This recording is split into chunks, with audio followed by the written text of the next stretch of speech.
L'actualité à la une ce matin, l'Assemblée nationale fait le point de la construction de la route Koudougou-Dédougou. Des députés ont visité le chantier vendredi dernier avec une idée en tête, apprécier les niveaux d'exécution des travaux qui prennent fin dans 3 mois. Le ministère de la Santé veut un front contre l'industrie du tabac au Burkina. Le département échange avec les partenaires sur l'ingérence de l'industrie sur les politiques de santé. Les scientifiques sont invités à trouver des stratégies à suivre dans cette édition. Bonjour et bienvenue au 13h15 de la télévision de Burkina. Les députés sur la route nationale 14, c'est la route Koudougou-Dédougou en chantier. En principe, les travaux de construction et de bitumage prennent fin dans 3 mois. Les élus nationaux sont allés constater le niveau d'exécution des travaux. Sylvain Bebamba. Nous sommes sur la route Koudougou-Dédougou en construction depuis 2010. Les travaux exécutés à un taux global de 81,62% accusent un certain retard. Les députés de la Commission du développement économique et de l'environnement CODE veulent comprendre. Ici à Tenado, 25 km de Koudougou, les populations attendent toujours le bitumage de la route. Sur 129 km de long, 17 km sont encore en terre rouge. Il reste 3 mois pour finir ce tronçon et il y a environ 17 km où il n'y a toujours pas d'asphalte posé. On a constaté que les ouvriers n'avaient pour la majorité pas de chaussures, les bottes de protection, les gilets des chantiers, les casques. Nous avons regardé la route en venant. Et je crois qu'il y a quelques-uns qui ont eu des préoccupations qu'ils ont posées aux techniciens et qui ont également donné des réponses. Nous avons également noté un grand retard dans l'exécution des travaux qui sont essentiellement liés à la non-maîtrise des risques de projet depuis la conception jusqu'à la réalisation. Nous avons trouvé qu'il y avait trop de virages. Et dans la construction, ils n'ont pas tenu compte justement de la dangerosité de ces virages. Ensuite, ce qui nous a préoccupé aussi, c'est le problème environnemental. Beaucoup d'arbres ont été coupés, mais on n'a pas vu un seul arbre qu'ils sont en train de mettre en place pour remplacer ceux qu'ils ont coupés. L'entreprise en charge des travaux explique la situation par des problèmes d'approvisionnement en eau du chantier et des problèmes de qualité des matériaux à mettre en œuvre. Les travaux sont en cours d'exécution. Nous sommes à peu près à un taux d'exécution de 80%. Et notre date butoir pour la fin des travaux est pour le 30 novembre. En tout cas, nous sommes en train de nous atteler avec l'entreprise pour pouvoir respecter effectivement ce délai. À la hauteur du pont sur le fleuve Moon, le transport sur route bitumée reprend ses droits jusqu'à la cité de Bangui. On a appris la disparition de Dim Salif Sawadogo dans la nuit d'hier à aujourd'hui à Ouagadougou. C'est un ancien député. Il a fait les 4 législatures de 92 à 2012. Il a été aussi membre du Parlement de la CEDEAO, actif dans le milieu associatif. Dim Salif Sawadogo est connu pour son attachement à la démocratie et aux institutions. On l'écoute d'ailleurs sur son appel à la mise en œuvre du MAEP. C'était sa dernière intervention. Avoir des commissions qui étudient le MAEP, qui comprennent davantage comment est-ce qu'il faut organiser le dialogue social au niveau des majorités, au niveau de l'opposition, au niveau des partenaires sociaux, pour faire en sorte qu'un nouveau dialogue puisse s'installer. Comme institution, le médiateur du Faso veut davantage se faire connaître. À Bobo Dioulasso, ses missions et ses attributions ont été présentées à la population. L'objectif est de leur permettre de profiter de ces services de médiation. Christine Koulibaly. Après 18 ans de fonctionnement, l'institution médiateur du Faso est en quête de visibilité. Ce vendredi 30 août à Gawa, son coordonnateur a animé une conférence publique. Au menu des échanges, la présentation du médiateur du Faso et les dispositions de la nouvelle loi organique adoptée le 17 mai dernier, régissant désormais l'institution. Entre autres innovations, nous avons les propositions de réformes qui ont été renforcées, réformes administratives, réglementaires et législatives. Nous avons aussi l'autosaisine qui a été renforcée et le médiateur du Faso devrait désormais, à sa prise de fonction, prêter serment. D'après le conférencier, les innovations apportées visent à renforcer l'institution et à la préserver d'éventuelles initiatives de modification ou de suppression afin qu'elle puisse au mieux exercer son rôle de contrôle non juridictionnel et de haute magistrature d'influence auprès de l'administration. Un rôle jusque-là pas très connu des usagers du service. Je pense que l'information en valait la peine, la conférence en valait la peine pour que chaque citoyen, chaque administré puisse être encore plus proche de l'administration afin qu'on puisse régler en tout cas tout conflit qui pourrait subvenir.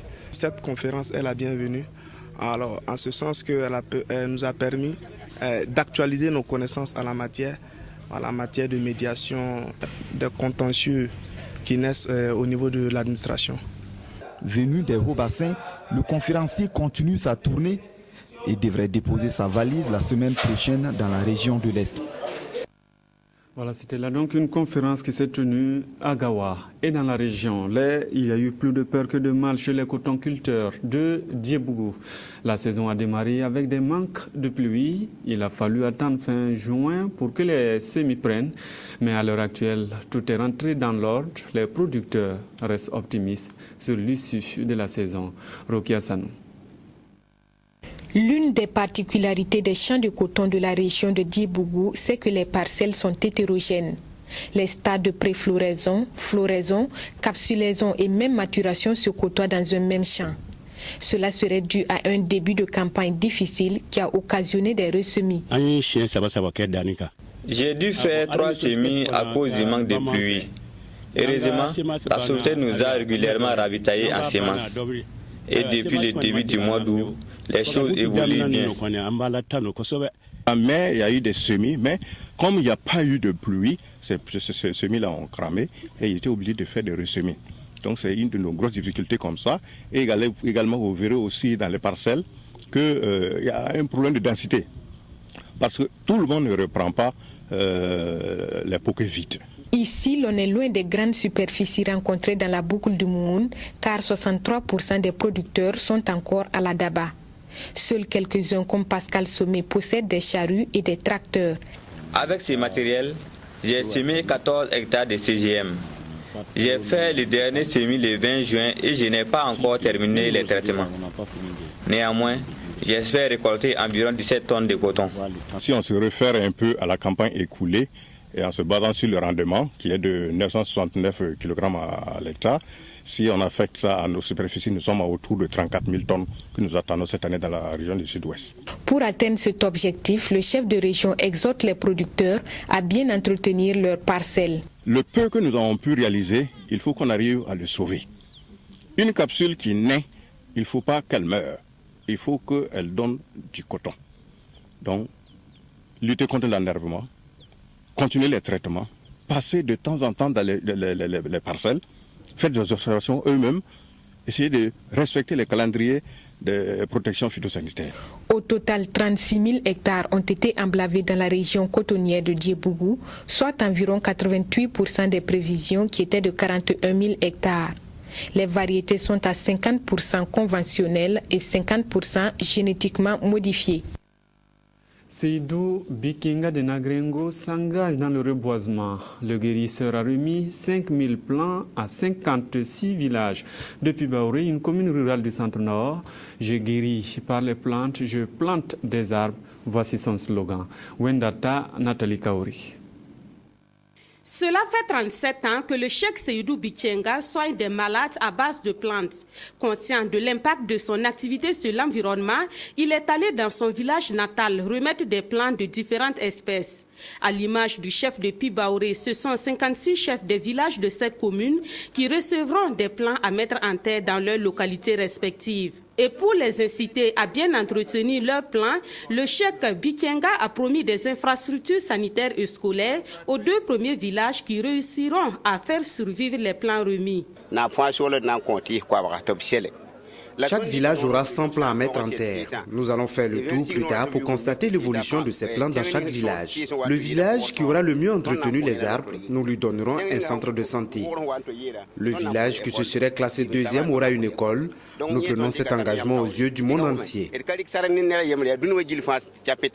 Le cheikh est soutenu dans cette optique par les autres ressortissants de Pibaoré et par le club Les Amis de la Nature, un regroupement de jeunes qui fait de la protection de l'environnement une de ses occupations de vacances.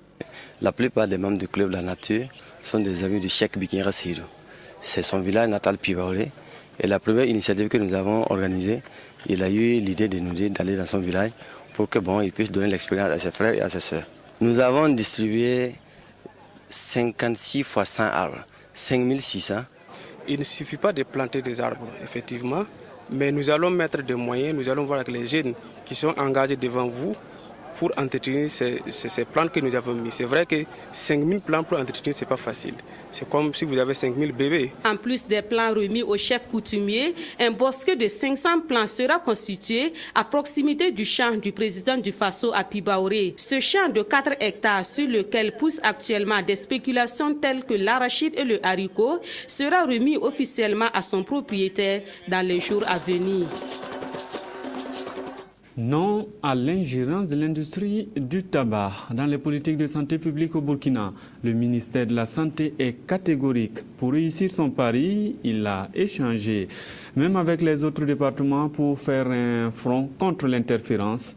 L'idée est de respecter l'article 5 de la Convention cadre de l'OMS. Explication à Ramatouzida. Barrer la route à l'industrie du tabac, c'est ce à quoi réfléchissent ces conseillers techniques de ministères et autres acteurs de la société civile. Pour y arriver, il leur faut maîtriser la législation dont l'article 5.3 de la Convention cadre de l'OMS pour la lutte anti-tabac. Cet article dit que chaque pays ayant ratifié la Convention cadre pour la lutte anti-tabac se doit donc d'éviter l'ingérence de l'industrie du tabac dans les programmes, les plans, les stratégies, afin que la lutte anti-tabac au niveau des pays soit efficace. L'objectif est donc de rester vigilant face à la tactique de l'industrie du tabac qui cherche à retarder la mise en œuvre de la Convention. Nous voyons ci et là des agitations de l'industrie qui visent à saper cet effort des gouvernements. Ces gouvernements veulent protéger la santé des populations et donc il faut renforcer les capacités des différents acteurs, surtout les conseillers juridiques et techniques des ministères et de la société civile, afin qu'ils soient plus outillés pour comprendre mieux ces stratégies de l'industrie, afin de les contrer et que la santé soit primée au détriment des intérêts économiques qui sont beaucoup plus illusoires. 177 pays dont le Burkina ont ratifié la dite convention. Son objectif est de protéger les générations présentes et futures des effets dévastateurs du tabac. Une semaine pour prêcher la bonne nouvelle à Koupela et ses environs.